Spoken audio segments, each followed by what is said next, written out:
Smo sredi gozda pri vasi Blatnik v bližini Črnomlja, kjer se nahaja grobišče 4 mladih partizank in neznanega partizana. Pobudnik za ureditev tega območja je bil Marjan Kastelic, ki je z menoj in ki je tudi nekako poskrbel, da se je tu postavila informativna tabla. Kakšna je zgodba teh 4 partizank in tega neznanega partizana, nam bo sedaj povedal Marjan. Marjan, prosim, da poveš, kako je ta zadeva, kako je prišlo do tega tragičnega dogodka, ki se je zgodil nekje po koncu Roške ofenzive septembra jeseni 1942. Septembra leta 1942 je potekala sovražna ofenziva italijanska proti partizanskim borcom na območju Planine oziroma Mirne gore. Konec septembra se ta ofenziva ni išla po planih italijanske vojske, v kateri sta sodelovali 2 italijanski diviziji, ki sta se po neuspeli ofenzivi vračali v Belo krajino. Tega leta so belokranjski vinogradi bogato obrodili z grozdjem, ker je pa trajala vojna in ni bilo trgačev, so partizanke iz belokranjskega odreda, ki so bile tukaj domačinke, zaprosile v vodstvo belokranjskega odreda za krajši dopust z namenom, da so šle pomagati na trgatev v Kuzmatovo domačijo oziroma njihov vinograd v Stražnjem vrhu, ki se nahaja tukaj nad nami na obrobju Kočevskega roga. Zadnjega septembra je potekala trgatev, ne samo v njihovem vinogradu, ampak v večini vinogradov. In tega popoldneva so se preko vrha, ki se imenuje Sveti križ, vračali skupine oziroma oddelki italijanske divizije Cacciatori dell'Alpi. Imenovali so jih tudi kravate roze, ker so imeli rdeče kravate. To ni šlo za klasične Italijane, ki so bili prisotni v Beli krajini, se pravi, ni šlo za poklicane vojsko, ampak je šlo za neke vrste bolj profesionalno in toliko bolj zločinsko vojsko. Italijani so zaradi sovraštva oziroma maščevanja na račun neuspele ofenzive po teh vinogradih so se razkropili in so dobesedno lovili vse, kar se je dalo pred njimi loviti. V Kuzmatovi zidanici so bili ravno pri kosilu in takrat, ko so ugotovili, da je polno Italijanov, se 5 partizank niso mogle več zbežati po vinogradih, zaradi tega so se poskušale skriti v tej zidanici. 3 od teh partizank so se skrile na podstrešje, pri tem se je vdrl strop in so padle v kat, v kateri je bilo grozdje. V tem času so že v zidanico vstopili Italijani, tako da praktično umik ni bil mogoč.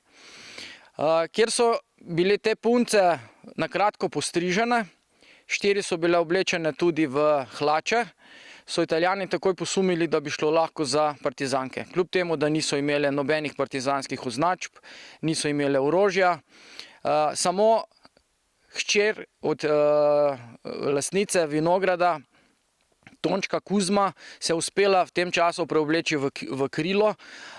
Italijani so takoj vseh 5 partizank in mater od Kuzmatove na kraju zvezali z žicami.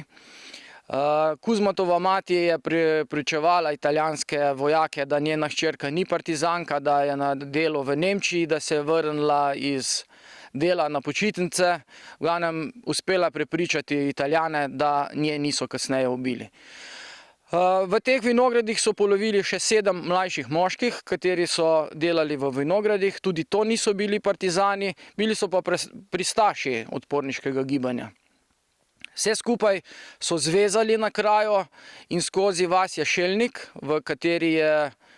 iz katere je bil tudi Franc Banovec, ki je tistega dne oziroma naslednjega dopolnil 20 let, so jih pripeljali na Blatnik pri Črnomlju, v ta del vasi, in so jih zaprli, punce so zaprli v klet za orodjem, klet stanovanjske hiše, moške so zaprli pa v bližnji hlev.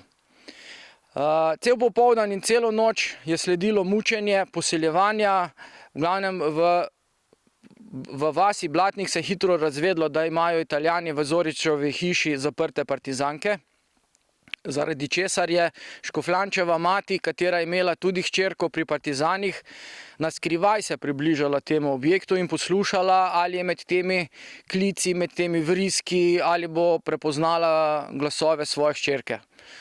V glavnem tega ni slišala, je bila pa dobesedno priča in videla, kaj se je dogajalo. Slišala je, kako so se punce kričale, prosile ne, ne, ne. Italijanski vojaki so se izmenjavali v teh prostorih in jih poseljevali.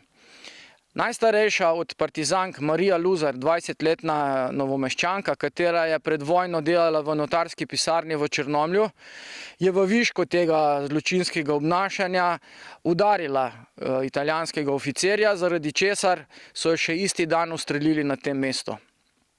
Ne samo, da so jo ustrelili, peljali so kompletne vse ujetnike iz Zoričeve domačije na to mesto, tu so jo ustrelili, na kar so se vrnili na isto mesto in kjer so nadaljevali z posilstvi in pretepanjem do jutra.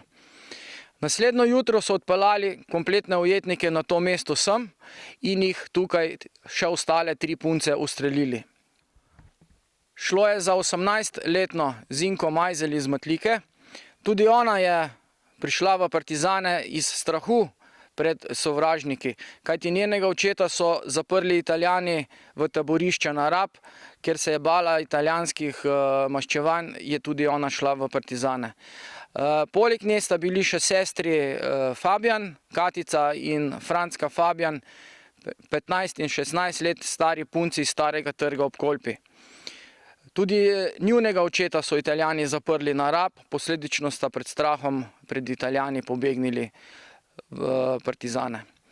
Na tem mestu so jih tega jutra z mitraljezom pokosili, pustili ležati tukaj, pokopati so jih mogli domačini.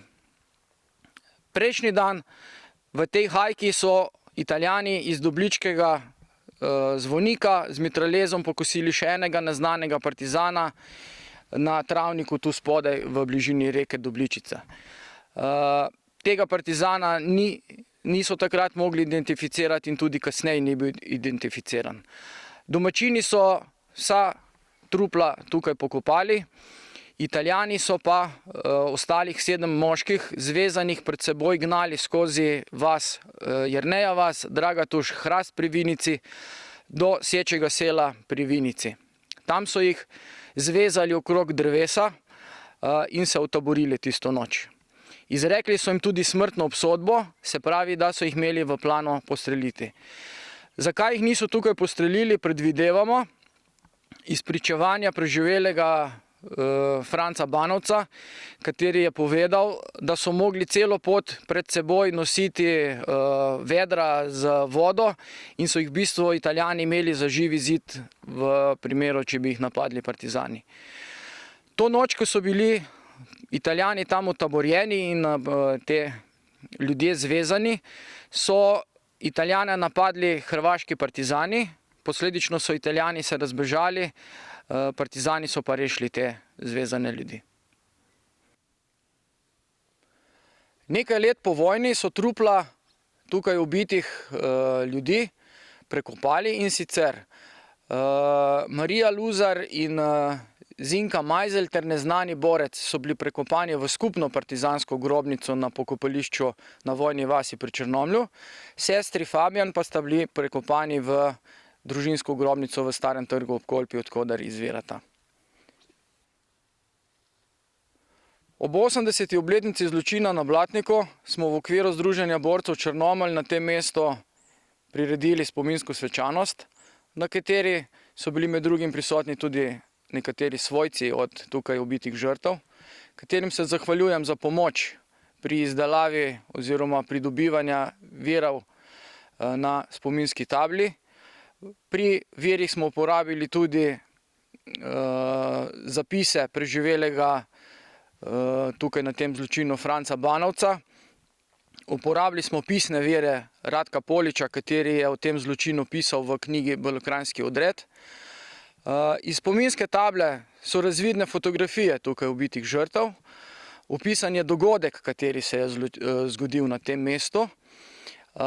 Informativna tabla pa naslednjim rodovom prikazuje in opozarja na nesmiselnost druge svetovne vojne na slovenskem ozemlju.